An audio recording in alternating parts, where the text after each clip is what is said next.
Antes de dar la bienvenida a todos y cada uno de ustedes y de pasar las maestras con los niños a la escuela dominical, bueno, las cosas de la tecnología realmente son increíbles. Me dijeron que el domingo pasado la retransmisión que hicimos en directo por lo visto salió bien. A nosotros allí donde estábamos, las indicaciones es que estaba llegando bien, tanto la imagen como el sonido, pero bueno, ya lo que pasaba aquí no controlamos. Pero gracias al Señor parece que llegó bien la retransmisión. Estábamos a casi 10.000 kilómetros de distancia, en San Francisco, en California, en el otro lado de los Estados Unidos. Un viaje de 13 horas de avión cada otro. Y la verdad es que fue un tiempo extraordinario. Estuvimos llevando cultos especiales el día viernes, la famosa isla de Alcatraz. El día viernes, el sábado estuvimos prácticamente todo el día en la iglesia y luego el domingo también a la mañana, y fue, ya digo, un tiempo extraordinario. Tuvimos la oportunidad de ver cómo va marchando esta congregación y estamos muy agradecidos al Señor porque se están haciendo las cosas muy bien. Por supuesto había comida, no solamente las mujeres tienen comida cuando hacen alguna celebración, nosotros también comimos algo. Bueno, yo prácticamente nada, pero los que estaban allí comieron bastante. Y tuvimos, ahí lo pueden ver, nuestro primer aniversario. ¿Quién nos iba a decir a nosotros hace unos años atrás que íbamos a poder viajar por el mundo entero, verdad? Visitando hermanos, y en esta ocasión una de nuestras congregaciones en los Estados Unidos. Y la verdad que fue un tiempo maravilloso. El viernes solamente fue para los miembros de la iglesia allí presencial, para los miembros también de la iglesia virtual. Ya el sábado, todo el que quería venir podía venir. Vinieron hermanos de otras congregaciones, tuvimos culto a la mañana, comimos, luego también a la tarde, a la noche tuvimos otro. Tuvimos también un tiempo muy bonito, muy extenso de preguntas y respuestas. Y luego el domingo a la mañana, digo a la mañana porque hay 8 horas de diferencia. Y créame que tanto la ida como la vuelta cuesta mucho a uno adaptarse otra vez al horario, ¿no? Cuando uno va para allá, cuando allí están despiertos, uno tiene sueño, y cuando uno viene para acá y la gente duerme, yo estoy toda la noche dando vueltas por la casa y poco a poco adaptándonos, ¿no? Pero tuvimos unas reuniones muy hermosas. Tuvimos también la oportunidad de llevar almas nuevas a los pies de Cristo, que eso es una de las cosas más bonitas y más importantes que puede suceder, por supuesto, en una reunión. Conocí a una hermana que había sido durante 27 años miembro muy activo de la iglesia de los mormones, allí en Estados Unidos.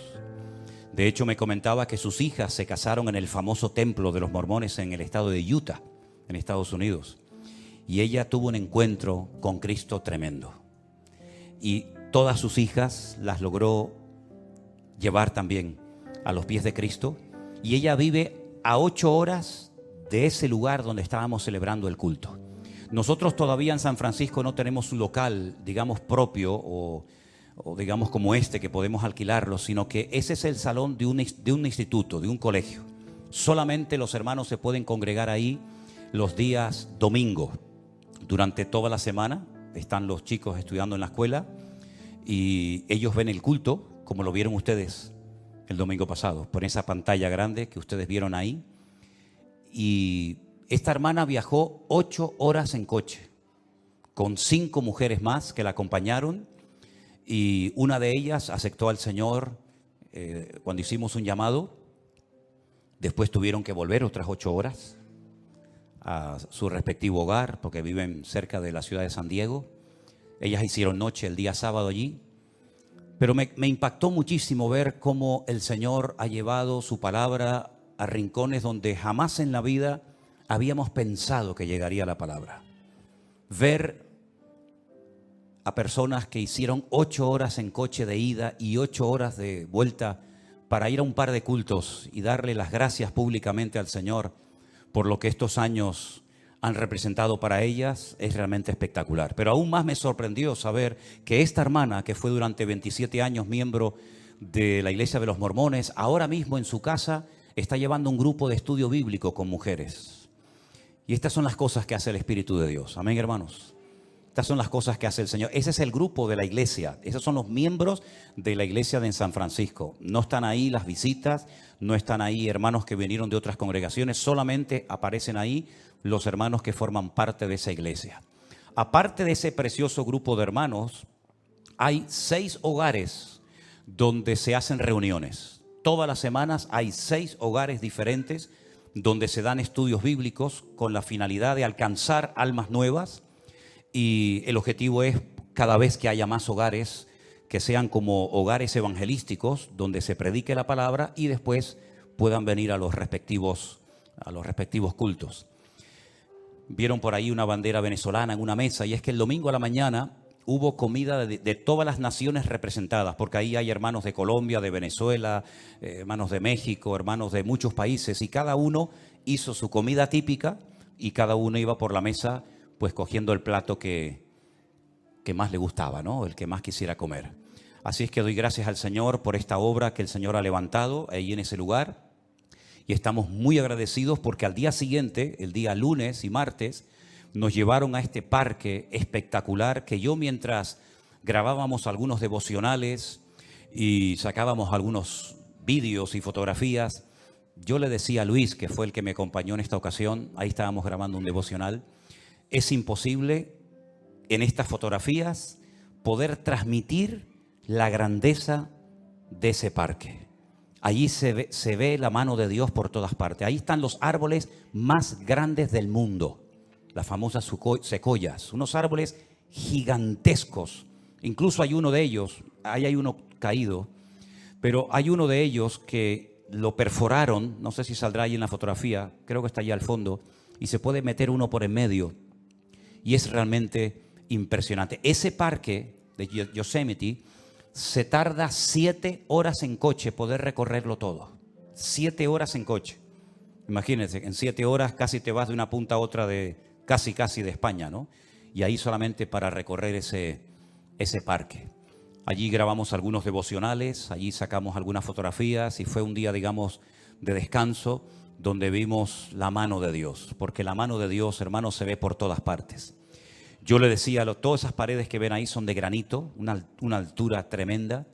Yo le decía a los hermanos que es una lástima que hay creyentes que han desarrollado como una especie de habilidad para ver al diablo por todas partes. ¿Conocen gente así? El diablo por aquí, el diablo por allá. Y hermanos, perdónenme, pero yo es que a quien veo por todas partes es a mi Dios. Yo veo al Señor por todos lados. Yo cuando veo esas montañas, esos ríos, esos valles, esas cascadas, realmente me quedo con la boca abierta. Digo, Señor, los cielos cuentan la gloria de Dios y el firmamento anuncia la obra de tus manos.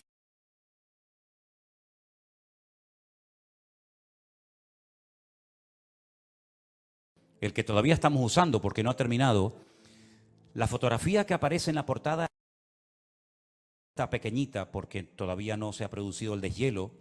Ahora entraría en el otoño y posteriormente el invierno. Pero ¿quién nos iba a decir a nosotros que íbamos a poder hacer un devocional justamente en el lugar donde se sacó esa fotografía para plasmarla?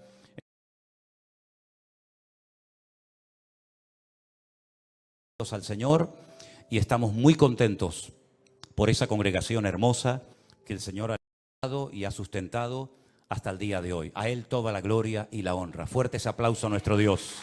Aleluya. Gracias, mi Señor Jesús. Amén. Qué bueno es nuestro Dios. Aleluya. Pueden pasar los niños a la clase de la escuela dominical. Y me pasaron una nota diciéndome que tenemos una visita de unos hermanos que vienen de muy lejos y vienen específicamente para estar con nosotros en el culto de hoy. Son hermanos que vienen desde la República Dominicana, nada más y nada menos.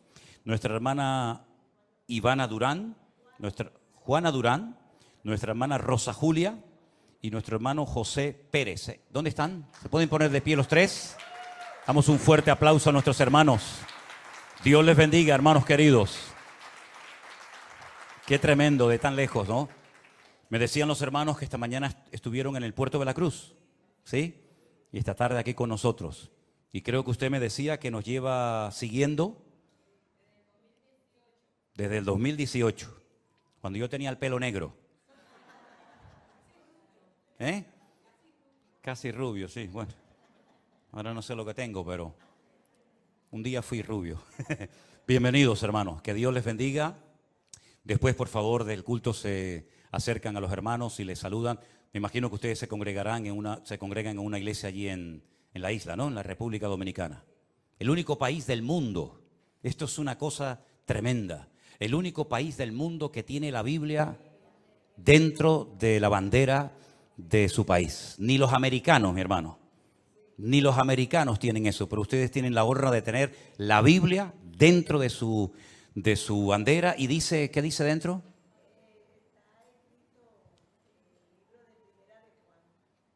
En Primera de Juan hay un texto ahí. Qué tremendo. Que no es lo mismo Juan que Primera de Juan. ¿No? No es lo mismo. Mire si no es lo mismo, hermana. Mire si no es lo mismo que un día un pastor le mandó una felicitación a una parejita recién casada y le mandó el texto Primera de Juan 5:8. Pero el que estaba escribiendo se equivocó y puso Juan 5:8. Y hay una gran diferencia porque Juan 5:8 dice 5 maridos has tenido y el que ahora tiene no es el tuyo. Y Primera de Juan 5:8 dice el perfecto amor echa fuera el temor. Fíjate lo que hace un numerito. Claro, cuando el muchacho recibió aquí dice, ¿tú has tenido 5 maridos? ¿Qué cosa es esto? Por eso hay que tener mucho cuidado con los versículos que se digan bien, ¿verdad? Como me dijo una vez uno, dice, yo leo la Biblia. Porque le digo, pero usted tiene que leer la Biblia para conocer la voluntad de Dios, para tener una fe madura. Dice, pero si yo leo la Biblia, pastor. Digo, sí, ¿dónde lee usted la Biblia? Dígame algo de la Biblia. Dice, yo leo, y se inventó. Dice, yo leo en Jeremías. ¿Usted lee en Jeremías? ¿Qué lee usted de Jeremías? ¿Qué es Jeremías? A ver, y me dice, bueno, ya el apellido no me lo sé, me dice. Fíjate tú. Tremendo. ¿Ya pasaron los niños a las clases? ¿Sí? Ok, muy bien. ¿Hay alguien más que esté de visita por primera vez en esta tarde entre nosotros? ¿O ya todos han estado con anterioridad en la iglesia? Todos han estado aquí. Muy bien. Vamos a orar un momentito y darle gracias al Señor. Este es el momento que los hermanos en diferentes lugares ya se están conectando, ¿verdad? Dejando el tiempo de alabanza en sus lugares para seguir la predicación en vivo y en directo y disfrutar en esta tarde de la palabra que el Señor tenga para nosotros en el día de hoy. Alabado sea tu nombre, Señor. Te damos muchísimas gracias, Padre Santo, por este privilegio tan maravilloso que nos das de estudiar tu palabra, abrir este santo libro inspirado por tu Espíritu Santo, Señor, a través del cual tú siempre nos hablas, siempre nos ministras, siempre nos fortaleces el ánimo y la fe. Y pedimos que en esta tarde, Señor, siga siendo así, Señor. Que lo que hablemos, que lo que tú hayas puesto en nuestro corazón sea de bendición para todos los que van a escuchar este mensaje. En el bendito nombre de nuestro Señor Jesucristo pedimos todo. Amén y amén. Yo estaba leyendo anoche a altas horas de la madrugada, porque no tenía sueño, en el libro de los Hechos, uno de los relatos donde se cuenta la conversión del apóstol Pablo, más conocido como Saulo de Tarso. Este hombre causó mucho daño a la iglesia, porque él creía que su deber era perseguir a los cristianos e impedir el avance y el crecimiento de estos grupos, de este mensaje diferente que esta gente estaba predicando. Él dice cuando se convirtió que él consideraba que este era su deber, que Dios lo había, por así decirlo, como elegido para que él impidiera que los cristianos se expandieran y para que esta secta, como se les llamaba en aquel tiempo, fuera conocida en todas partes del mundo. Dice que envuelto en este proyecto de obstaculizar, de impedir el avance y el crecimiento de este grupo, de este movimiento nuevo, él se acerca a las autoridades religiosas de su época y les pide autorización para poder viajar a otras naciones y traer a Jerusalén a personas que formaban parte de este grupo y forzarlos a renegar de su fe en Cristo. Y entonces dice que él recibe unas cartas que le autorizan a ir, por ejemplo, a Siria, concretamente a Damasco, su capital, para traer creyentes a Jerusalén y allí forzarlos y probablemente hasta torturarlos. Y vete tú también saber si hasta matarlos, para que volvieran otra vez al cumplimiento de la ley de Moisés y a todas esas cosas que sabemos. Y el capítulo 9 nos cuenta parte de su testimonio y dice la palabra de Dios que mientras él iba camino hacia Damasco, él cayó a tierra. Algo le pasó. La presencia del Señor fue tan poderosa que él cayó desplomado al suelo. Y entonces queda automáticamente ciego. Y oye una voz que le hablaba en hebreo. Y la voz le decía, Saulo, Saulo, ¿por qué me persigues? Dura cosa te es dar coces contra el aguijón. Él no entiende lo que está pasando. Él no sabe ni siquiera quién le está hablando. Y es entonces cuando él se atreve a preguntar, ¿quién eres? Y la voz le dice, yo soy Jesús, a quien tú persigues. Se queda realmente sorprendido, pierde la capacidad de poder moverse libremente porque ha quedado ciego y dice que está 3 días sin comer ni beber absolutamente nada. Y allí está esperando a ver qué va a pasar con su vida.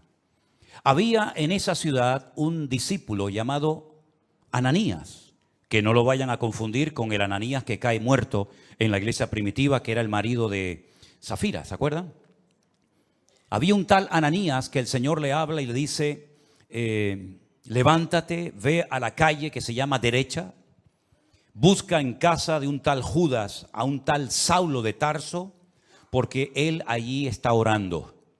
Y ha visto en visión a un varón llamado Ananías que entra y le pone las manos encima para que recobre la vista.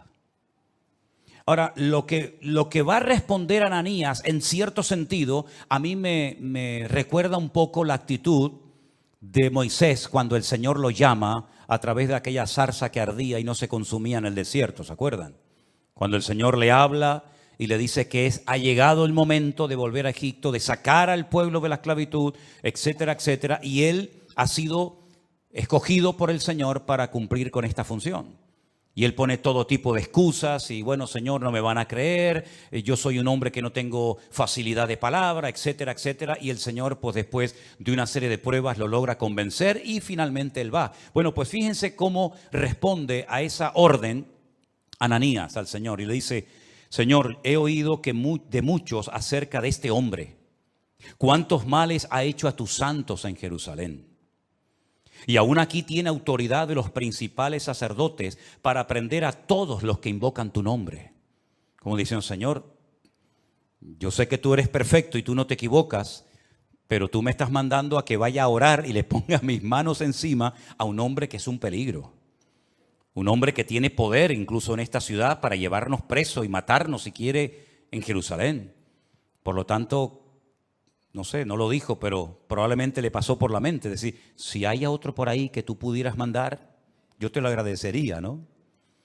Pero el Señor le dice, ve, porque instrumento escogido me es este, para llevar mi nombre en presencia de los gentiles, de los reyes y de los hijos de Israel. Porque yo le mostraré cuánto le es necesario padecer por mi nombre. Yo no sé si esto se lo dijo Ananías a Pablo, pero lo que está bien claro que si leemos el resto del capítulo 9 y toda la historia que nos cuenta la Biblia sobre Pablo, su vida no fue nada fácil. Porque prácticamente desde los primeros días de su conversión ya querían matarlo. Dice en el versículo 17, entonces Ananías entró en la casa, poniendo sobre él las manos, le dijo, hermano Saulo. Fíjate qué bonito, ¿no? Ya no es ese perseguidor, ya no es ese hombre peligroso, sino ahora es mi hermano Saulo. El Señor Jesús que se te apareció en el camino por donde venías, me ha enviado para que recibas la vista y seas lleno del Espíritu Santo. Al momento le cayeron de los ojos como escamas y recibió al instante la vista y levantándose fue bautizado. Y habiendo tomado alimento, recobró fuerzas y estuvo Saulo por algunos días con los discípulos que estaban en Damasco. A los pocos días, ya de recuperarse y de encontrarse bien y recobrar la vista, ya inmediatamente se puso a predicar el Evangelio de Jesucristo. Y ya desde aquellos primeros momentos, ya los judíos habían decidido quitarle la vida. La Biblia dice que los discípulos lo tuvieron que descolgar por el muro una noche porque querían matarlo. Ahora bien, En el versículo 26 dice la siguiente historia referente a Pablo. Cuando llegó a Jerusalén, trataba de juntarse con los discípulos, pero todos le tenían miedo, no creyendo que fuese discípulo. ¿Qué te parece? Entonces Bernabé, tomándolo, lo trajo a los apóstoles y les contó cómo Saulo había visto en el camino al Señor, el cual le había hablado, y cómo en Damasco había hablado valerosamente en el nombre de Jesús. Y estaba con ellos en Jerusalén, y entraba y salía. Y hablaba denodadamente en el nombre del Señor, y disputaba con los griegos, pero estos procuraban matarlo. No solamente los judíos, sino también los griegos lo quieren matar. Y no han pasado años de su conversión, sino que ya digo, desde casi al momento de convertirse, ya todos querían quitar de en medio a este hombre. Cuando supieron esto, los hermanos le llevaron hasta Cesarea la Marítima, que está en la costa, donde años más tarde, ¿se acuerdan? Un tal Cornelio llamaría a Pedro para que le predicara la palabra, y entonces de ahí lo enviaron a su ciudad, a Tarso. Y ahora viene algo muy interesante. Ya Pablo se ha convertido, un hombre que atemorizaba a la iglesia, a los cristianos, y a continuación, una vez convertido, una vez que este hombre ha tenido un encuentro tremendo con el Señor y su vida ha cambiado radicalmente, dice, entonces las iglesias tenían paz por toda Judea, Galilea y Samaria, que son las 3 provincias en las que se divide Israel. Al norte Galilea, al centro Samaria y al sur Judea. Bueno, pues en todo el país, Judea, Samaria y Galilea, dice la Biblia que las iglesias tenían paz. Y dice además que eran edificadas, andando en el temor del Señor, y se acrecentaban fortalecidas por el Espíritu Santo. Si guarda relación la paz de las iglesias con la conversión de Pablo, ustedes pueden opinar lo que quieran, pero yo sinceramente creo que se notó que Pablo se había convertido. Porque la paz, una cosa es la paz que tenemos dentro por nuestra relación con el Señor, y otra cosa es que en las iglesias se pudiera cantar y se pudiera predicar la palabra y se pudieran reunir los cristianos libremente a raíz, yo estoy convencido, de la conversión del apóstol Pablo o de Saulo de Tarso. Ahora bien, no hay nada más hermoso que una iglesia que está en paz. Esto no significa de que no vamos a ser perseguidos o no vamos a tener problemas o presiones o dificultades. Pero cuando una iglesia internamente entre sus miembros hay paz, yo creo que es una de las bendiciones más grandes que una iglesia puede tener. Así como un hogar que está en paz es una bendición. Un hogar en guerra, un hogar en crisis, donde hay gritos, peleas, insultos, etcétera, tiene que ser terrible. Pero cuando hay paz en el hogar, qué bendición. Amén, hermanos. Cuando los hijos están cómodos y a gustos con sus padres, cuando los padres están cómodos con sus hijos, cuando hay paz, cuando reina la paz del Señor en el hogar, es una bendición. Exactamente igual es en la iglesia. El tema de la paz es algo tan importante que la Biblia dice que hay que buscar la paz. Y una vez que la encuentras, síguela y no la pierdas. Y dice más, en cuanto dependa de vosotros, estad en paz con todos. Porque al fin y al cabo nosotros tenemos que ser pacificadores, dice la Biblia, ¿sí o no? Una de las bienaventuranzas del Sermón del Monte dice, bienaventurados los pacificadores, porque ellos serán llamados hijos de Dios. Si usted es una hija de Dios, usted no puede estar en guerra con ninguna hermana de la iglesia. Porque entonces usted no está siendo coherente con lo que usted dice que es. Si usted es cristiano, si usted es un hijo de Dios, usted tiene que estar en paz, no solamente consigo mismo, no solamente con el Señor, sino en paz con todos los hermanos. Y no evitar el cruzarte con ese hermano o hermana, no tener que ir por un pasillo para evitar que él venga por el otro, daros la paz, saludarse, hablarse, mirarse a los ojos y no tener que decir, bueno, voy a llegar un poquito más tarde para no encontrarme con fulanito de tal en la puerta. Y voy a salir un poquito más antes, ¿verdad? Un poquito antes, para no tener que despedirme de este y de aquel. Si usted está viviendo así, usted está en desorden, hermano. Porque esa no es la voluntad de Dios. Digo, hermano, incluyendo al género femenino. Todavía nosotros creemos en eso. Yo sé que por allá afuera, ¿verdad? Pero aquí cuando decimos, hermanos, vivamos en paz, me refiero a todos, absolutamente, hombres y mujeres. Y tenemos que hacer todo lo posible para mantener la paz, el vínculo de la paz. La paz no la producimos nosotros, la paz es parte del fruto del Espíritu Santo que mora en nosotros. La paz la produce el Señor, pero la guardamos y la conservamos nosotros. Nosotros no podemos producir piñas, no podemos producir melocotones, pero sí podemos conservarlos en latas, incluso a veces durante meses o tal vez durante años. Exactamente es igual. Usted tiene que estar en paz consigo mismo, usted tiene que estar en paz con el Señor y usted tiene que estar en paz con todos los hermanos de su congregación y de todas partes. ¿Cuántos dicen amén? Y si usted opina lo contrario o está viviendo de una forma contraria, usted y yo con la autoridad que Dios me ha dado, le digo, usted está totalmente en desorden y fuera de la voluntad de Dios. Usted no puede bajo ningún concepto tener algo contra un hermano, venir a la iglesia, cantar, escuchar la palabra, levantar sus manos, etcétera, etcétera. Cuando usted sabe perfectamente que hay algo que usted tiene que arreglar hace mucho tiempo con ese hermano, con aquella hermana, con esta familia o con la otra familia, y usted ha ido dilatando y extendiendo el tiempo, haciéndose el sueco, como decimos por estas partes del mundo, y no dándole importancia. Sí tiene mucha importancia. Hasta el punto que el Señor Jesucristo dijo, si cuando vas a ofrecer tu ofrenda al altar, ¿te acuerdas de que hay algo que tiene que ser arreglado? Deja tu ofrenda en el altar. Ve, reconcíliate primero y luego ven y presenta tu ofrenda. Pero lo primero es tu relación horizontal con los hermanos.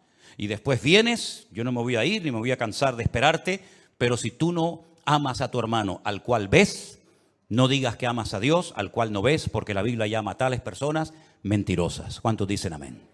Tenemos que ser pacificadores, tenemos que buscar la paz y mantenerla, tenemos que hacer todo lo posible por vivir en paz. Y si alguien no quiere perdonarte, si alguien no quiere arreglar el tema, bueno, pero por lo menos que usted cuando ponga su cabeza en la almohada duerma con su conciencia tranquila y sepa que usted ha hecho todo lo posible por arreglar el asunto, por arreglar el problema, y si no ha sido posible, por lo menos que usted diga, yo hice mi parte y ahora le dejo el tema en las manos del Señor. Pero no le quite importancia a este tema, porque no hay nada más hermoso y nada más poderoso que una iglesia en paz. Repito, no solamente con el Señor, sino también entre los hermanos. ¿Cuántos dicen amén? Cuando nosotros tenemos conocimiento de Dios y de su palabra, ese conocimiento nos compromete.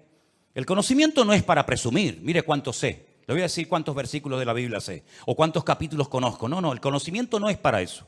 El conocimiento nos capacita para poner en práctica lo que hemos leído, lo que sabemos, y para poder vivir una vida cristiana práctica y no desde el balcón de la teoría, sino vivir como el Señor quiere que vivamos. Y por eso, como las iglesias tenían paz, dice que por eso las iglesias eran edificadas. ¿Cómo se edifica una iglesia? Bueno, lo primero que tiene que tener claro una iglesia, que lo que le va a dar sustento y fundamento a una congregación, a un ministerio y a una vida, es la roca que es la palabra de Dios. ¿Cuántos dicen amén? Todos conocemos la historia de aquellos dos que querían construir una casa. ¿Se acuerdan? Uno sobre la arena, deprisa, rápido, no tenía tiempo para esperar. El otro que cavó, ahondó, llegó a la roca, edificó su casa. Cuando vinieron los problemas, las turbulencias, los vientos, los huracanes, la lluvia, etcétera, una cayó y fue grande su ruina. La otra permaneció. ¿Por qué? Porque tenía fundamento. Una iglesia para permanecer en el tiempo. Un creyente para mantenerse firme contra los achaques del enemigo, las pruebas, las tribulaciones, las presiones, las críticas, todo lo que usted quiera mencionar. La única forma es que tú tengas una base, no unos deseos, no unos anhelos, un fundamento lo suficientemente sólido, porque la iglesia tiene que tener personalidad y criterio propio. Yo lo dije hace poco, la iglesia, el cristianismo está siendo atacado, nos están buscando las cosquillas por todas partes. Si no es por los niños en la escuela, es por la universidad, si no es por las leyes del gobierno, nos están tratando de provocar y pinchar y burlarse y reírse, hasta de una forma legal, ¿verdad? Pero sin embargo, una iglesia que crece es una iglesia que sabe lo que tiene que creer, lo que tiene que practicar y lo que tiene que rechazar contundentemente, aunque no sea popular su postura. Y es que, dicho sea de paso, el cristianismo nunca ha sido popular. Si usted lo que quiere es ahora que está convertido, caerle bien a tu gente, algunos sí, pero te aseguro que a muchos no le hará ninguna gracia Ni les va a traer lo más mínimo saber que tú ahora dices que vas en serio con el Señor. No le va a hacer ninguna gracia. ¿Vas a aguantar la presión? ¿Vas a aguantar la burla? ¿O vas a pasar desapercibido? ¿O vas a marcar una diferencia como tantos y tantos hombres y mujeres de la Biblia a lo largo de la historia marcaron una diferencia porque no se dejaron arrastrar, no se dejaron corromper por la corriente de este mundo? Las iglesias eran edificadas porque sabían que Cristo le da estabilidad a la vida de una iglesia y a la vida de un creyente.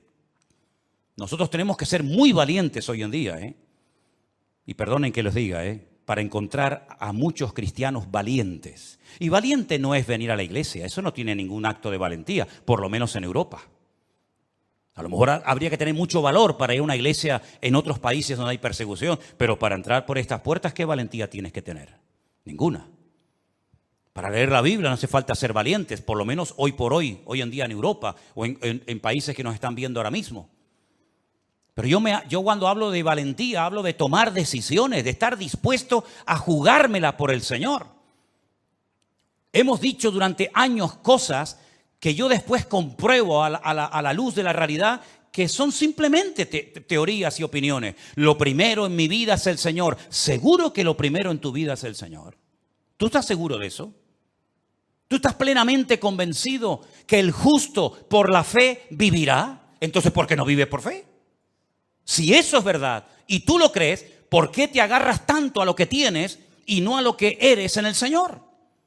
Porque hay incluso personas que no tienen tantas responsabilidades en la vida que atender y que les cuesta tanto dar pasos de fe. Pero sin embargo después predican y hablan de la fe, pero a la hora de la verdad no dan los pasos correspondientes. Las iglesias del Nuevo Testamento eran iglesias valientes, no solamente porque se jugaban la vida, muchos de ellos, sino porque el cristianismo llegará un momento en el que vas a ser confrontado con tu fe. Y en ese momento tú tendrás que demostrar si verdaderamente tú estás bien parado en Cristo o no. Las iglesias tenían paz, por lo tanto eran edificadas, pero dice además que andaban en el temor de Dios. Bueno, ya todos sabemos a estas alturas, creo yo, la diferencia entre miedo y el temor a Dios. Nosotros no tenemos miedo a nadie ni a nada, pero sí tenemos que tener temor, es decir, respeto a Dios. Tal vez uno de los versículos más conocidos que menciona este tema es el de Proverbios, cuando dice que el principio de la sabiduría es el temor de Dios. Pero es que a mí me gusta otro que también habla del temor de Dios, que también está en Proverbios, que dice que el principio de la sabiduría es aborrecer el mal.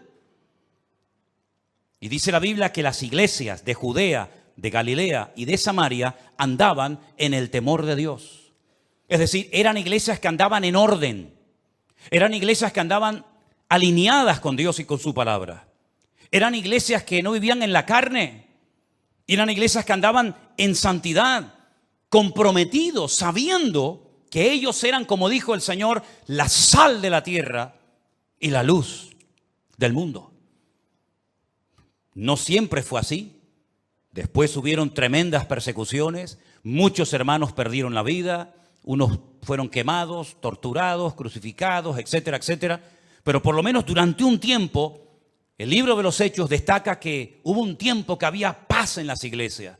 Las iglesias eran edificadas en la palabra, en el amor unos con otros, porque andaban en el temor de Dios. Y parece como que una cosa nos lleva a otra. Cuando hay paz, nos podemos edificar mutuamente unos a los otros. Y cuando nos edificamos es porque entendemos que el temor de Dios implica compromiso el uno con el otro. El venir a la iglesia no es hola, hola, buenas tardes, Dios te bendiga. No es venir de excursión a la iglesia. Yo noto que hay algunos que vienen de excursión a la iglesia. Y noto que hay algunos que vienen obligados a la iglesia. Y eso funciona un tiempo. Pero llegará un momento que no te va a funcionar ese sistema. Llegará un momento que el niño o la niña te dirán, no voy a la iglesia. Y ya no sirve. Te quito el teléfono, no sales con tus amigas, no te va a funcionar ese sistema. Porque perdiste la guerra hace muchos años y la quieres ganar ahora. Y yo dije hace unas cuantas semanas atrás que hay batallas que las tienes que ganar hace años. Tuviste que haberlas ganado hace años.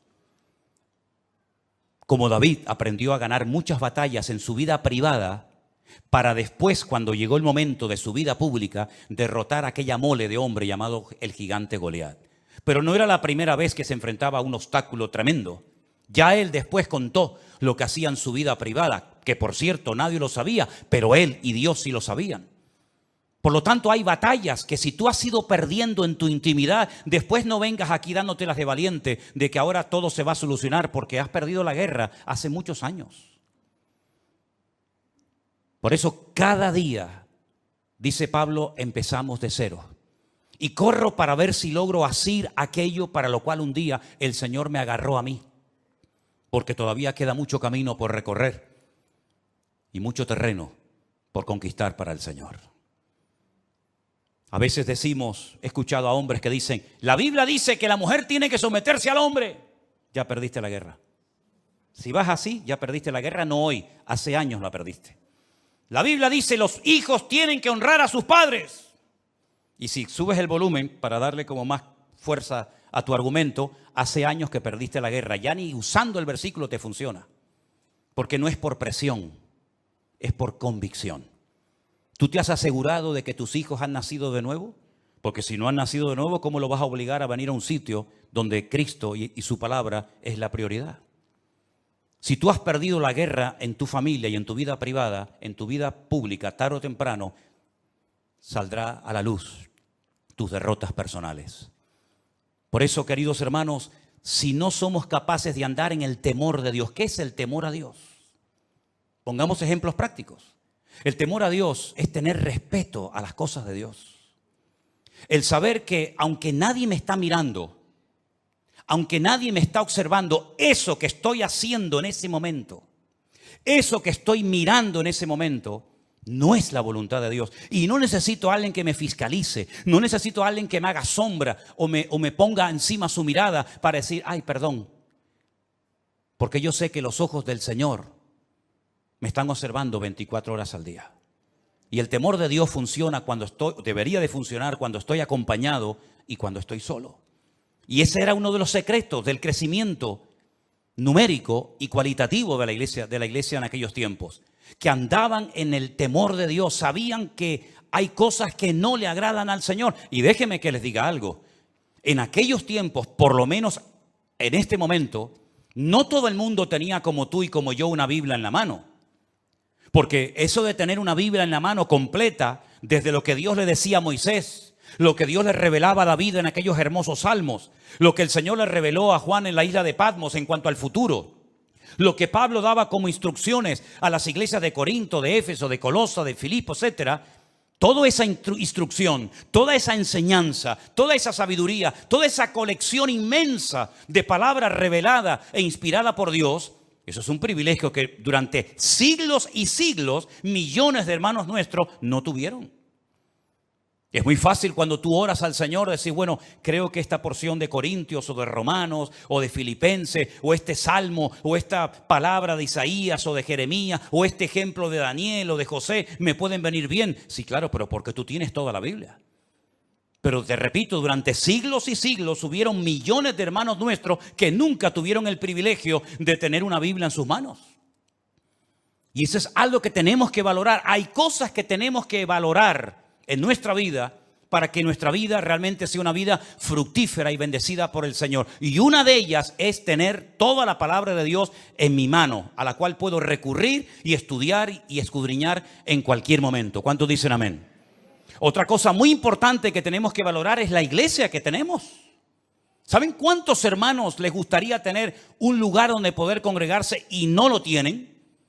Bien porque a lo mejor no hay una iglesia cerca de su casa, bien porque las que hay son un desastre y enseñan cosas que no son bíblicas, por el motivo que sea. Pero ¿sabes el privilegio de poder tener un lugar donde tú puedes encontrarte con otros hermanos cuantas veces tú quieras? ¿Saben el privilegio que tienen, por ejemplo, nuestros hermanos allí en San Francisco, con lo que estuve la semana pasada, de tener una iglesia? Amen su congregación, amen las personas que están trabajando allí, dando su tiempo y su vida. Hay algunos que tienen la sensación de que siempre lo que no tenemos es lo mejor y no lo que tenemos. Siempre la mejor iglesia es la que no tengo. El mejor pastor es el que no tengo. Los mejores líderes son los que no tengo. ¿Cuándo llegará el día en que muchos cristianos inmaduros y carnales se den cuenta que lo mejor no es lo que me falta, lo mejor es lo que ya tengo, que me dio el Señor hace mucho tiempo. ¿Cuántos dicen amén? Dele gracias a Dios por sus hermanos. Dele gracias a Dios por la Biblia, dele gracias a Dios por sus obreros, por sus pastores, dele gracias al Señor por su iglesia. No esté siempre con un ojo por arriba y con un ojo por otro lado. Valore lo que tiene. Porque yo he llegado a la conclusión de que hay algunas personas que dicen que se fueron de algunas iglesias, pero después viendo cómo andan hoy en día, pues a lo mejor empiezo a dudar de que no salieron de su iglesia porque a lo mejor en su iglesia se hacía todo mal, sino porque a lo mejor ellos eran los que estaban mal y no querían someterse ni obedecer la palabra de Dios. Qué maravilla ver este versículo, hermanos. Y al final la conclusión es que eran fortalecidas por el Espíritu Santo. Tenían paz, eran edificadas, andaban en el temor de Dios, se acrecentaban, es decir, crecían, se multiplicaban, fortalecidas por el Espíritu Santo. Este es el diseño bíblico perfecto para una iglesia local o en cualquier parte del mundo donde se encuentre. No hay nada más que esto, hermanos. Y cuando dice que eran fortalecidas en el Espíritu Santo, nosotros tenemos que saber a estas alturas que el Consolador o el Espíritu Santo fue enviado por el Señor a la vida del creyente, a la vida de las iglesias para fortalecerlas. Miren, algunas cosas que dijo el Señor en los días previos a su despedida, cuando observó a sus discípulos un tanto tristes, les dijo: no os dejaré huérfanos, tranquilos, no se pongan nerviosos, no estén así preocupados. Yo me voy, pero yo le rogaré al Padre para que os envíe al Consolador, al Espíritu Santo, el cual estará con vosotros para siempre. Jesús no estuvo siempre con sus discípulos, estuvo un tiempo, estuvo unos años y después volvió a la gloria, pero dice: no os dejaré huérfanos. Cuando el Espíritu Santo venga, que ya vino, Él tomará de lo mío y os lo hará saber. Él os recordará todo lo que yo os he enseñado. Él me glorificará a mí. Y Él os guiará a toda la verdad. ¿Cuántos dicen amén? Por eso el apóstol Pablo escribía aquellas cartas y en una de ellas decía: hermanos, por favor, no quiero que ignoréis que vuestro cuerpo ahora es el templo del Espíritu Santo de Dios, el cual mora en vosotros. Mira, ni Moisés, ni Jeremías, ni Isaías, ni David, ni ningún personaje del Antiguo Testamento podía decir: en mi cuerpo mora 24 horas al día el Espíritu Santo de Dios. Ninguno de ellos lo pudo decir, porque no era el momento. Pero ahora, en estos tiempos, desde que nació la iglesia en el día de Pentecostés hasta el día de hoy, nosotros podemos asegurar con la Biblia en la mano de que nosotros somos portadores, templo del Espíritu Santo de Dios, el cual mora en nosotros. Ya no tenemos que ir a un templo en particular para ver y observar y experimentar la presencia del Señor, sino que Dios mora en mí, Dios vive dentro de mí. Y si el Espíritu de Dios mora en nosotros, Él dará testimonio a nuestro espíritu de que estamos o no en la verdad. Si el Espíritu de Dios mora en nosotros, comenzará a cambiar nuestra forma de pensar. Porque dice que los que son de la carne piensan en las cosas de la carne. Faltaría más. ¿En qué van a pensar? Pero dice: pero los que son del Espíritu piensan en las cosas del Espíritu. Te cambia la forma de hablar, te cambia la forma de pensar, te cambia la forma de vivir. Y por eso tenemos un capítulo entero que sería buenísimo que se lo aprendieran de memoria. No digo léanlo, no, eso ya era hace años. Eso ya era hace años. Pastor nos dijo que leyó, no, ahora te digo que te lo aprendas de memoria. Tenemos que ir avanzando, ¿no? Si no, siempre estamos igual, como los niños pequeñitos. Léanse el capítulo 8. ¿Cuántos leyeron el capítulo 8 de Romanos? Eso ya pasó a la historia. Ahora usted tiene toda una semana para aprenderse un capítulo entero de la Biblia. Y lo puede hacer perfectamente, ¿eh? Porque yo cuando veo a gente que está estudiando medicina y se tienen que aprender miles de términos y miles de medicamentos y lo hacen, ¿cómo no nos vamos a aprender nosotros? Además, cuando contamos con la ayuda del Espíritu Santo de Dios, ¿sí o no? Pues entonces aprenderse esta semana de memoria Romanos capítulo 8. ¿O no se aprendieron ustedes Salmo 91 durante el tiempo de la pandemia? Pues ahora Romanos 8. Y Romanos 8 nos dice cómo vivir en el Espíritu. Si usted ve que su vida no va bien, si usted ve que algo siempre hay, es porque a lo mejor no está poniendo en práctica lo que dice Romanos 8. Porque Romanos 8 es la enseñanza, es el diseño divino para la vida de una iglesia hoy en día. Vivir en el Espíritu de Dios. Y entonces te vas a dar cuenta de que hay tentaciones que ya no te vienen, cuando antes te venían todos los días. Pero porque has ido matando el deseo de la carne, lo has ido matando de hambre. Y has comenzado a alimentar la nueva criatura, la nueva obra que el Señor ha hecho en ti, y te vas a dar cuenta de que ahora tus deseos han cambiado. Antes lo que te dominaba ya te da, perdonen, hasta asco. ¿No les ha pasado a ustedes eso alguna vez? Yo he conocido fumadores, yo nunca fui un fumador. Yo me habré fumado 2 cigarrillos en toda mi vida, o 3 o 4, yo qué sé. Pero hay gente que fue fumadora, pero fumadora de estos de verdad. Que me dicen, a mí se me pone una persona hoy en día que fuma a mi lado y me da asco. Y tú, a ti te da asco. Pero si tú antes te daba, ya. Digo, fumar, perdonen, parece como que siempre el pecado más grande es el de fumar. Bueno, digo criticar, o digo beber, o digo cualquier otro. Cuando tú verdaderamente estás empapado y enamorado del Señor y tienes tus ideas claras y estás alineado y centrado en el Señor y andas no por impulsos, por emociones, por sentimientos, sino andas fortalecido en el Espíritu y por el temor de Dios, te vas a dar cuenta de que tus gustos han cambiado. Hay músicas que no te van a gustar porque le ofenden y le molestan al Espíritu Santo que mora en ti. Pastor, es bueno que yo oiga esto o lo otro. Digo, usted es cristiana, ore al Señor y ya verás lo que el Espíritu Santo te dice a tu corazón. Es más, si estuviéramos más llenos del Señor, no haríamos tantas preguntas. Estoy convencido de ello. Porque el Espíritu que mora en nosotros nos pondría en nosotros el anhelo de Cristo para hablar, para pensar, para vestirnos o para lo que sea. Cuando usted se pone en el espejo, pregúntale al Señor, Señor, ¿cómo me ves? ¿Hay algo que no te gusta de mí? Y yo te aseguro que si tú eres sincero contigo mismo, el Señor te va a decir, quítate ese pendiente de la oreja, bobo. ¿Qué haces tú con eso? ¿Qué haces tú con eso? Ay, perdón, Señor. ¿Y para qué te estás pensando en poner un tatuaje? No, pero me voy a poner, esfuérzate y sé valiente. Déjate de tatuaje y vive esforzado y valiente. Porque te lo puedes poner en el brazo, pero después puedes ser un pelele y un machango. Así que déjate de tanto tatuaje y tanta bobería. Señor, ¿y yo puedo ir a la playa y quitármelo de arriba para ponerme morenita? Tú te vas a dar cuenta que cuando tú estás alineado con el Señor y fortalecido en el Espíritu y andando en el temor de Dios, hay muchas cosas que tú dices, oye, yo no sé lo que me pasa, pero ya no tengo deseo de hacer aquello, o de ver esto, o de tocar lo otro. ¿Por qué? Porque el Espíritu que mora en vosotros os anhela celosamente, dice la palabra de Dios. Y si no, miren ejemplos en la Biblia de personas que nunca jamás leyeron la Biblia y decían, eso no lo podemos hacer porque eso no es la voluntad de Dios.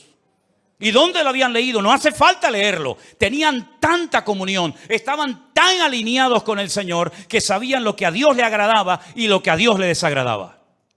Así de claro. Pero claro, hijo, si tú vives en la carne, si tú estás todo el día pensando en la carne, si estás rodeado de carne y si también te mueves en un ambiente de carne y después dices, no, es que no se me abren las puertas, es que Dios no me ayuda, es que Dios no me bendice, pero tú te crees que con la vida de desorden que tú llevas, Dios tiene la obligación de edificarte, de fortalecerte y de bendecirte. Hay un precio que pagar, queridos hermanos. Esto no es apretar un botón y decir, bueno, yo toco el botón y ya de arriba abajo el Señor me llena, me bendice y me transforma. No es así. Primeramente piensa, ¿cómo me llevo yo con mis hermanos en la iglesia? ¿Hay paz unos con otros?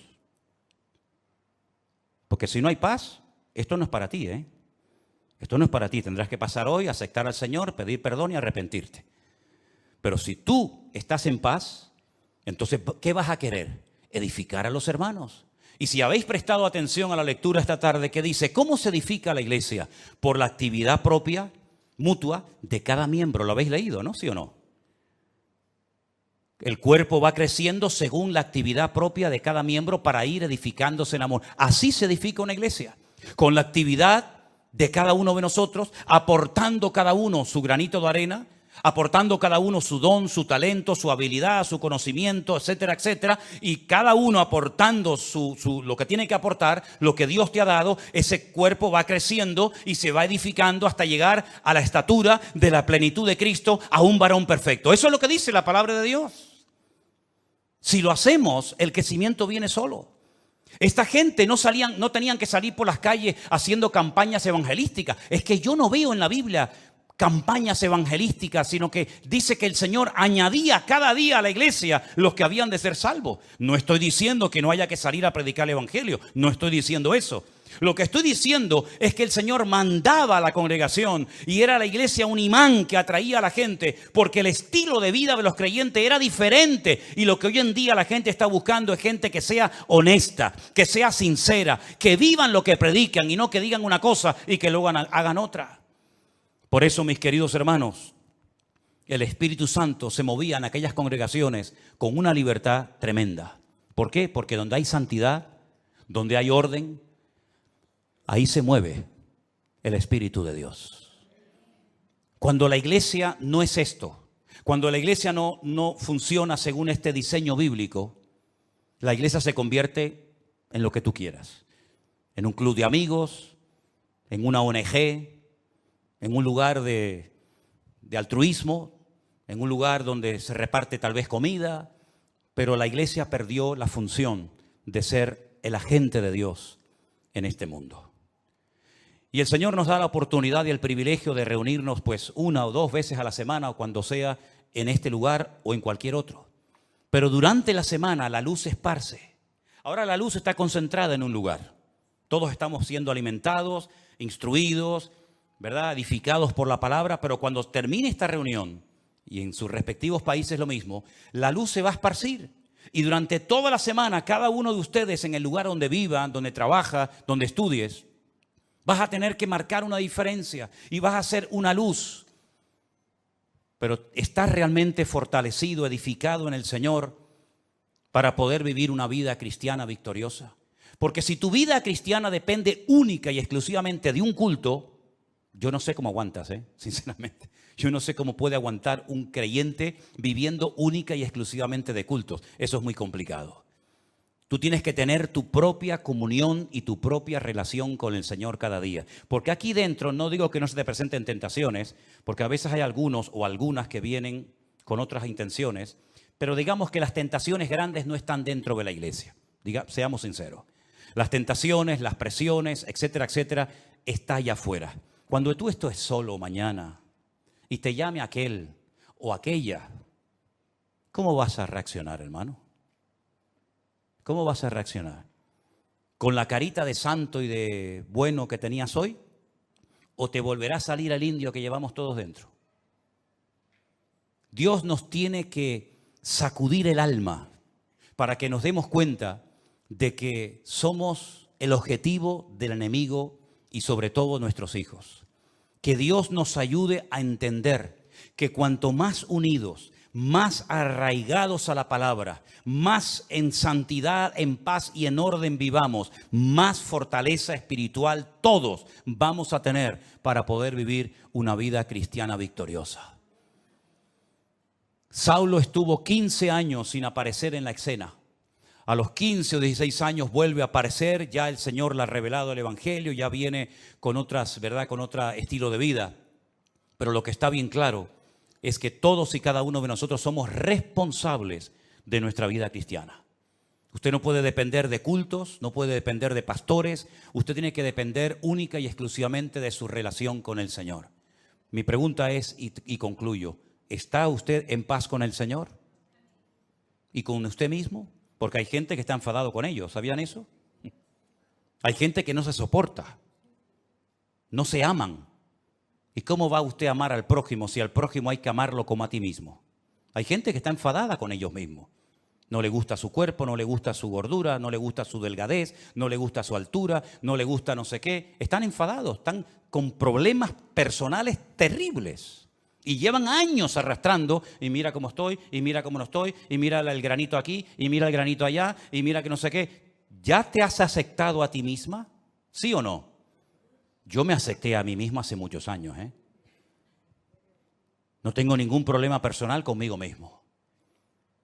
Estoy en paz con Dios, estoy en paz conmigo mismo, pero en lo que tenemos que esforzarnos cada día es estar en paz con todos los hermanos, ¿sí o no? Esa es nuestra obligación. No va a venir el arcángel a decir, vete a hablar con ella, llámala aparte, vete allí, arriba, abajo, y arregla este tema antes de que te vayas de la iglesia. Es una vergüenza que hay creyentes que a veces tienen una oportunidad en un culto para arreglarse con un hermano y no aprovechan la oportunidad y se van. Y si te hubieras muerto durante la semana, te vas de este mundo con la pena de no haber arreglado la situación con este hermano o con esta hermana. Es nuestra obligación, es nuestro deber, ¿verdad? ¿Estás edificándote en el Señor cada día? ¿De qué estás comiendo, mi hermano?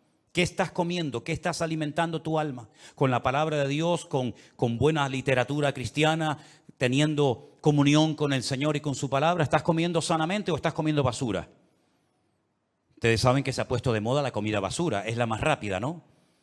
Ay, hermano, me invitaron unos hermanos a comer un potaje en su casa. Qué diferencia comerte un buen potaje a comerte una birria de hamburguesa. Hazme el favor.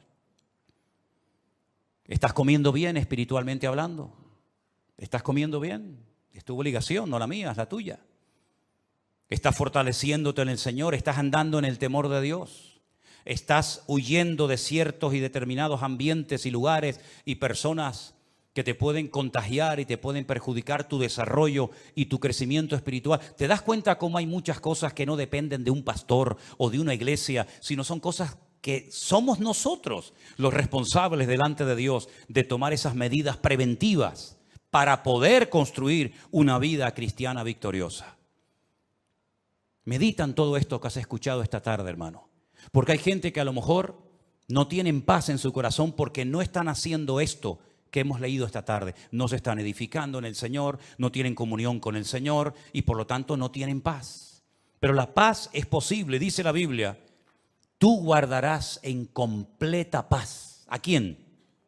Aquel cuyo pensamiento en ti persevera. Cierra tus ojos en esta tarde y dile al Señor, Señor, escúchame bien lo que te voy a decir. Así como las iglesias de Galilea, de Judea, de Samaria tenían paz, yo quiero tener paz. Así como aquellas congregaciones de antaño eran edificadas en la fe y en la palabra, yo también lo quiero ser hoy en día, Señor. Yo quiero ser fortalecido en el Espíritu Santo de Dios cada día. Yo quiero amarte y quiero temerte, porque eso es lo que significa tener temor de Dios, respetar a Dios, tener respeto a Dios y no ser un descarado, un irreverente, un desobediente, sino ser una persona que tiene respeto de Dios. Que no le echa siempre la culpa a alguien de tus problemas. Porque esa es una actitud tremendamente infantil. Ay, si yo hubiera tenido un buen padre. Ya. ¿Y cuántos han tenido un buen padre y han salido totalmente descarriados? Así que no le eches la culpa al padre que no tuviste o a la madre que no tuviste o que tienes. No le eches la culpa al pastor, al diablo, al mundo, a la iglesia, a los jóvenes. No, ya está bien. Así actúan los niños pequeñitos. Siempre la culpa la tienen los demás. Pero es tiempo, mis queridos hermanos, de mirarnos, de examinarnos a nosotros mismos, de probarnos a nosotros mismos y de reconocer que yo soy el único responsable de mi vida espiritual, de mi crecimiento y desarrollo. Valore lo que Dios le ha dado, mi hermano. No esté saltando de flor en flor, saltando de un lugar a otro. Parece que siempre lo que hacen los demás es mejor que lo que usted tiene o Dios le ha dado. Y si el lugar en el que usted está dice que no tiene lo que tienen otros, pues ya sabe lo que tiene que hacer. Aportar, colaborar, integrarse. Y de esa manera usted podrá aportar lo que dice que no tenemos. Madurez, valentía, crecimiento y desarrollo espiritual es lo que necesita urgente la iglesia del Señor hoy en día. Ya basta de ese cristianismo superficial, con una falta de compromiso total y absoluta. Hermanos, nosotros, dice la Biblia, estamos completos en Cristo Jesús. Usted está completo en Cristo Jesús. Solamente tienes que echar mano de lo que Dios te ha dado hace mucho tiempo. El mismo Espíritu de Dios que moraba en Cristo Jesús, nuestro Señor, es el mismo Espíritu que mora ahora en ti. Ni más ni menos. Por eso dice la Biblia que el Espíritu que levantó a Cristo de los muertos vivificará vuestros cuerpos mortales por su Espíritu que mora en vosotros. Escuche bien esto, el mismo Espíritu que ungió a Jesús, el mismo Espíritu que guió al Maestro, el mismo Espíritu que Él dijo, el Espíritu de Dios está sobre mí y me ha ungido para dar vista a los ciegos, para dar libertad a los cautivos, para pregonar el año agradable del Señor. Ese mismo Espíritu ahora mora dentro de usted. El mismo. La misma unción, la misma autoridad, el mismo poder. Use, eche mano. Como decía Pablo a Timoteo, echa mano de la vida eterna. Usa lo que Dios te ha dado. Aviva, aviva el fuego del don de Dios que está en ti. No lo apagues. Cumple con tu llamado, cumple con tu ministerio, esfuérzate, pelea la buena batalla, acaba la carrera, guarda la fe. Es nuestro deber, son deberes personales, intransferibles. Nadie puede ocupar mi lugar de oración ante mi Dios. Alguien puede orar por ti, pero si tú no oraste ese día, te lo perdiste.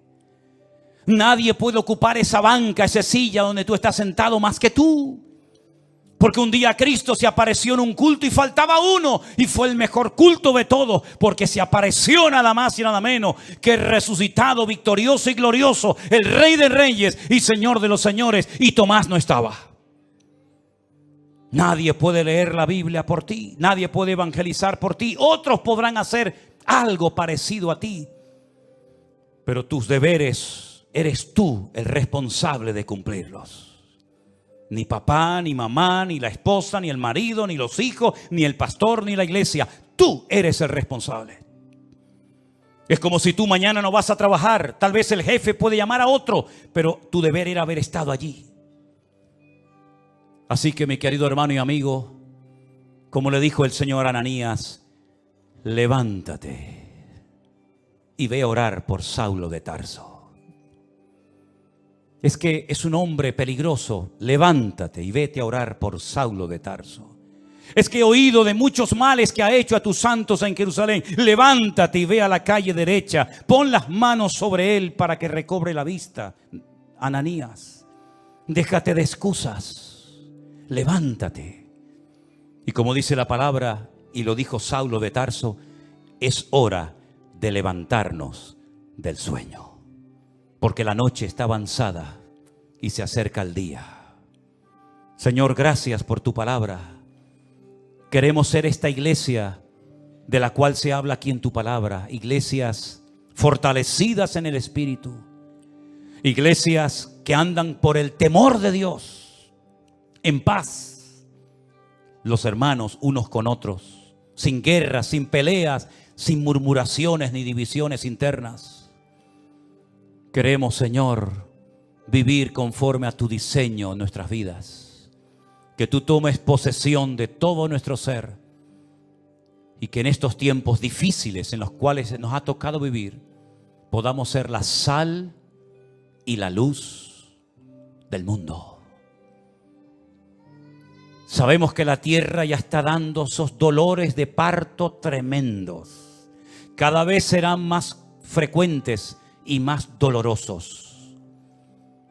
Y aunque el hombre natural no puede entender lo que está sucediendo, el hombre espiritual sabe qué está sucediendo.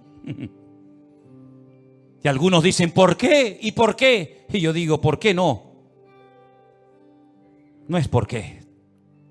Sabemos para qué el Señor está permitiendo todas esas cosas en países donde se prohíbe su palabra, en países donde persiguen a los cristianos, en países donde se dice en un libro sagrado que tienen que Cristo no es el Hijo de Dios y que no murió en una cruz y que no resucitó, ¿no? Pues muy bien, no quieren andar a las buenas, serán sacudidos como la higuera hasta que caigan de rodillas y reconozcan que el único que puede traer paz es aquel que murió y resucitó al tercer día y está próximo a venir otra vez a este mundo. Recibe la gloria, mi Señor. Aleluya. Sigue obrando, aunque el mundo se burle y se queje, sigue sacudiendo a las naciones de la tierra para que crean que tú eres el camino, la verdad y la vida. Aleluya. En el nombre de Jesús. Amén. Nos ponemos de pie, amados. Aleluya, Jesús. Te adoramos. Levanta tu mano al cielo y adora al Señor, Jesús. Adoren al Señor, hermanos queridos. Él está aquí con nosotros ahora mismo. Aleluya. Santo tu nombre. Aleluya. Te adoramos, Señor. Digno eres.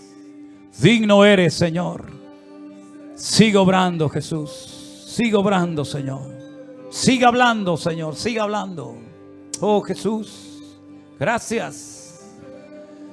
Oh, gracias, Señor. Gracias, Señor. Te adoramos. Oh, gracias. Gracias, Señor Jesús. Aleluya. Y más de ti. Sí, Señor. Gracias, Jesús. Te adoramos, te adoramos. Te adoramos, Señor Jesús. Aleluya.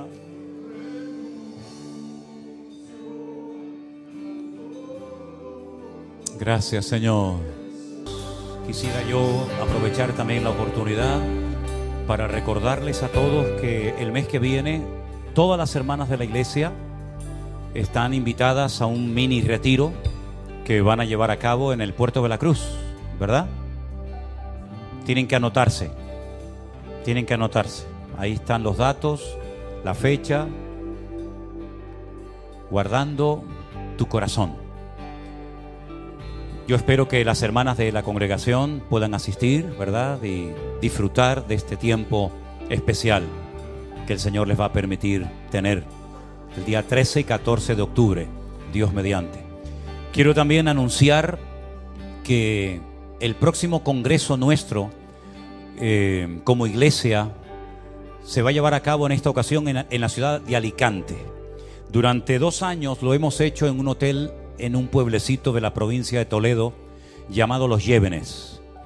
Como ya no cabemos en ese lugar y como ya no hay espacio para todos, el Señor nos ha provisto de un nuevo lugar en la ciudad de Alicante, un poquito a las afueras de la ciudad de Alicante. Ahí tienen los datos. Nuestra hermana Saray, la que está al piano, ella es la que lleva todo el tema de la organización, de las inscripciones. Hermanos, anótense lo antes posible. Me gustaría que todos ustedes pudieran asistir. Ya tengo constancia. He estado en este evento en Estados Unidos y hay hermanos de San Francisco que van a venir. Imagínense, de tan lejos, de San Francisco van a venir allí. Hermanos de Chile, me contestaban hace unos días unos hermanos, matrimonio de mi hermano José Zaragoza y su esposa, van a venir una vez más al Congreso. Así es que las plazas están abiertas. Reserven su plaza. Se abran con Saray. Ahí están los días, ¿verdad? ¿Están por ahí? Sí, ahí no se ve bien aquí, tengo la luz. Del 28 al día 31 de marzo del año que viene, en plena Semana Santa. Con el tema de los vuelos hay que darse prisa porque es una fecha muy complicada. No es en Madrid, es en Alicante. Y entonces hay que ir haciendo ya ciertas gestiones para estar en ese lugar. El lugar es precioso, el lugar es muy bonito, mucho más amplio. Todos vamos a estar juntos, no como en el Congreso de Toledo, que unos tenían que ir a un hotel, otros tenían que ir a otro y luego después subir en autobús, sino que todos vamos a estar juntos y sería muy bueno que ustedes pudieran ir. Algunos dirán, pero es que no tengo dinero. Pues ya sabe lo que tienes que hacer. ¿Qué tiene que hacer un creyente cuando le falta algo? ¿Alguien sabe? ¿Orar? Uno dijo, pedirle a otro. No. Orar. Ore al Señor. ¿Cuánto vale? Señor, me hace falta este dinero para el avión y para la estancia. ¿Y el Señor te lo va a dar? ¿Cuántos dicen amén? Si no lo crees, no lo vas a recibir. Está más claro que el agua. Es como yo le digo a la gente, ay, yo quiero ir a Israel. Pues ore. Y si oro, ¿qué va a pasar? Dios te va a llevar. Así de claro. La primera vez que yo fui a Israel me invitaron. Un matrimonio me invitó, fui. Y todas las demás veces que he ido, el Señor me ha llevado.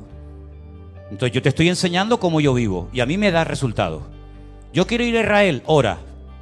Y mañana te vas a encontrar por la calle un sobre o te va a venir alguien, yo qué sé. Yo quiero ir al Congreso, no tengo dinero, ore y el Señor te va a suplir. Así llevo 41 años de mi vida y no me ha fallado nunca el Señor. Así es que mire, y les voy a contar como testimonio. Y cuento este testimonio, yo sé que supongo, quiero creer que aquí hay la suficiente madurez para poder interpretar el testimonio que yo voy a dar. Porque siempre hay los de la mente retorcida, ¿no? Yo acabo de estar en nuestra congregación en San Francisco, día viernes, sábado y domingo, predicando unas cuantas veces, viajando 13 horas de avión para allá, 13 horas para acá, cambio horario, o 18, digo 13. 13 me quedaba a mitad de camino. 18 horas para allá, 18 horas para acá. Escala 6 aviones, porque tuvimos que ir 3 aviones para allá, 3 aviones para acá. Bien, cuando terminó todo, el hermano Jeremías y su esposa, Jessica, que son los responsables que yo he puesto al frente de nuestra obra en San Francisco, me llamaron aparte y me dijeron, mira, este sobre con este dinero es lo que se ha vendido de tus libros. Aquí tienes el dinero. Se vendieron tantos, tienes el dinero, los que no se han vendido, aquí quedan. Vale, perfecto. Y ahora él me dice, nosotros como iglesia queremos darte una ofrenda. Y me dijo la cantidad, una muy buena ofrenda. Créame, muy buena ofrenda. Y yo le dije, no la voy a aceptar. Pastor, la rechazas. Digo, no es rechazarla. No quiero que nadie piense que yo hago esto por dinero. Le dices a la iglesia que muchísimas gracias, pero no quiero que nadie vaya a pensar, claro, este viene de España, nos da 3 o 4 cultos, después se lleva una gran ofrenda, ¿verdad? Así cualquiera. Y le dije, no le voy a dar ese gusto a nadie, así que no quiero la ofrenda. Dios les bendiga, se la quedan. Me vengo para Tenerife. Al día siguiente de llegar o a los 2 días, mi hermano Jeremías me manda un WhatsApp y me dice, un hermano de Guatemala me ha llamado que te quiere mandar una ofrenda aún más grande que la ofrenda que ellos me iban a dar en Estados Unidos. Y me dice, ¿tú me dejas que ese testimonio lo cuente en la iglesia? Digo, no es que te dejo, tienes que contarlo en la iglesia para que la gente sepa que si no viene por un lado, viene por otro, pero Dios es fiel y no le debe absolutamente nada a nadie. Ese es nuestro Dios. Ese es nuestro. Y gloria para mí ninguna. De verdad lo digo, gloria para mí ninguna, porque yo me venía igual de contento con ofrenda o sin ofrenda, porque yo no estoy aquí desde los 17 años y tengo 62 que voy a hacer ahora por dinero. No estoy aquí por dinero. Si hubiera querido dinero me hubiera hecho torero como mi padre, ¿sabes? Así que el Señor que me responde a mí es el mismo que tú tienes y yo te estoy enseñando cómo yo vivo. Póngalo en práctica. Voy a orar hoy, a partir de hoy, para que el Señor me provea para el retiro en Alicante. Y tú vas a venir a mí y me vas a decir, oye, el Señor me ha respondido. ¿Cuántos lo creen? Espero pronto esos testimonios y los vamos a ver. ¿Dónde está Narcisa y el esposo? Allá atrás, que han venido. Acérquense aquí un momentito, déjenme verlos, porque no se verán. Son nuestros hermanos de la iglesia virtual del grupo número 3 de Italia. Dios les bendiga. Gloria a Dios, gloria a Dios. Suba. ¡Upa! Gloria a Dios. ¿De qué parte de Italia vienen? Bérgamo. De Bérgamo. Ah, qué lindo. En serio. Qué frío pasaba en Bérgamo. Mucho frío. ¿Cuánto tiempo llevan con nosotros viendo los cultos? Porque ustedes no son de los que tienen una iglesia presencial como esta gente aquí. No. Somos virtual. 2020. 2020, sí. 19, sí. ¿Qué le diría usted a los hermanos que tienen esta iglesia aquí? Que son afortunadísimos. Y que vengan siempre, que no falten. ¿Ustedes son de Argentina? No, Ecuador. No, de Ecuador. Sí. Ecuador, pero de Ecuador. tenemos En la Italia. 22. 22 años en Italia. Qué bendición tener hermanos en todas partes del mundo. Y todo esto, ¿saben quién lo ha hecho? El Señor nuestro Dios. Él es el único que se merece toda la gloria, toda la honra. Hermanos que vienen de la República Dominicana con una ilusión tremenda de poder conocernos personalmente. ¿Qué le parece esto personalmente, hermanos?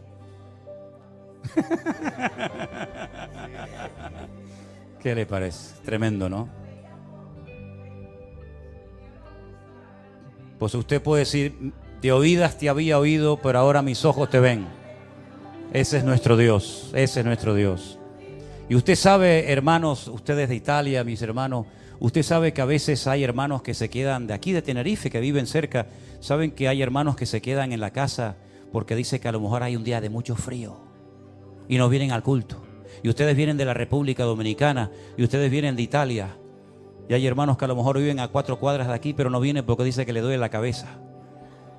¿Qué le parece? La tercera, sí. ¿Qué le motiva venir? Usted como predica. Qué tremendo. Qué tremendo, ¿no? Qué tremendo. Valoremos lo que tenemos antes de que lo perdamos. Porque a veces, ¿verdad? Lamentablemente dice, ay, ¿verdad? Sí, pero ¿y cuando lo tenías? A veces no, ni valorábamos ni le dábamos atención a las cosas. Que Dios nos ayude a estar siempre unidos. Tome la mano del hermano que está a su lado esta tarde y hagamos una oración juntos para mantenernos siempre unidos en el amor de Dios. Señor, te doy gracias por estos hermanos que para nosotros son un ejemplo, viniendo de tan lejos, Señor, gastándose su dinero y su tiempo para oír un culto, para estar en una reunión. Señor, qué privilegio saber que hay hermanos, Señor, que hacen este esfuerzo y que son todo un ejemplo y un desafío para nosotros aquí. Bendícelos, Señor, que se vayan contentos, bendecidos, renovados a sus iglesias, a sus países. Que tu bendición los acompañe, que guardes su salida y su entrada desde ahora y para siempre, Señor. Y que siempre, a pesar de la distancia, nos mantengamos unidos en el Espíritu, sabiendo que somos uno en Cristo Jesús, Señor nuestro. Gracias por estos medios tan poderosos de las redes sociales. Síguelos usando, Señor, para poder alcanzar a millones y a millones de personas para ti. Y en todas las naciones de la tierra ver un despertamiento espiritual y ver cómo se levanta el reino de Dios y la palabra de Dios se extiende por todas las naciones de la tierra. Aviva tu obra, Señor, en medio de los tiempos y fortalece nuestras manos y ayúdanos para seguir adelante predicando tu palabra, Señor. Bendícenos en esta tarde con tu bendición. En el nombre de Jesús. Amén y amén. Fuertes aplausos a nuestro Dios. Aleluya.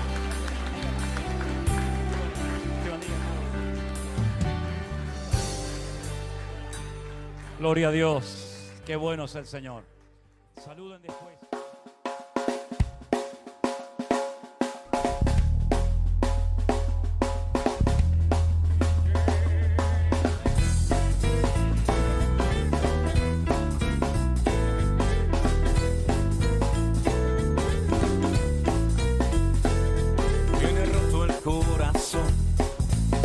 Sufrir y llorar, tienes que aprender a descansar en Dios. No importa lo que te dijeron, no importa lo que te hicieron, tienes que aprender a descansar en Dios.